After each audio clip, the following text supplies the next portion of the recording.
rakkoon nu kamsitu bareedu jiruun teenya. Rabbiin keenya gaariin isinaa milkeessu ibaada bidiin duniyaa jannata nu geessu ni tente Rabbi meenu haa milkeessu.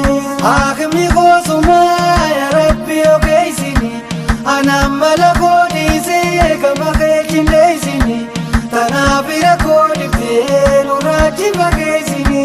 Rabbi nu uume shakkuu ittiin deebinuu lamu taphutee boleeyya goome nu baraaramu. Allahu Allahu Rabbi yaa hayyuu ni gartaa ni beeyta yaada namayyuu muraada budii muslimaaf namuu haa fayyuu. Haakimni goosumaa ya Rabbi ogeessini anaan mala koodhiisee gama keetiin leessini tanaaf rakkoo dhiftee nurraa fageessini. Mootii mootummaan isaa duraan ni radiin takka goloobii dhabaa dhiftee nurra kaasini jaanka.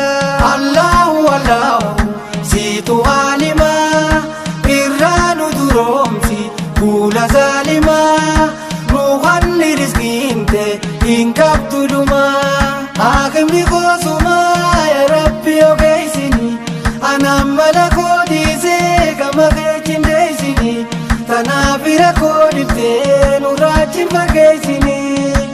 Dureessi sirraan jiru yaa mootii dachiisami si mootii kunaan nyaannee dureessi salaalami. Rabbiin keenya gaariin hannaanul mannaanu nuuf kannani beeka waan nuti feenu nummaan qulqullooyne ibadaa goonu. Haakimni goosumaa ya Rabbi ogeessini anaan mala koodhiisee gama keetiin leessini tanaaf rakkoo dhiftee nurraa fageessini.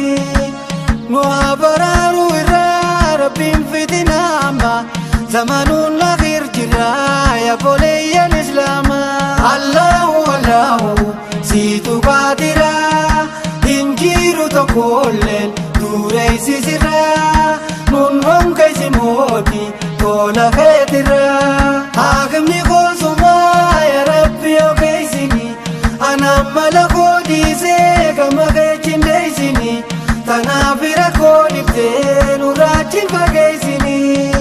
Osoo sirra kaayannee duraanuu aadaa teenya rakkoon nu kamsitu bareedu jiruun teenya. Baataana nu baasi atumma yaa Rabbi si maaleen jiru arjaan nu sataru aybii yaa faalulli maayurit yaa aalimul khayr.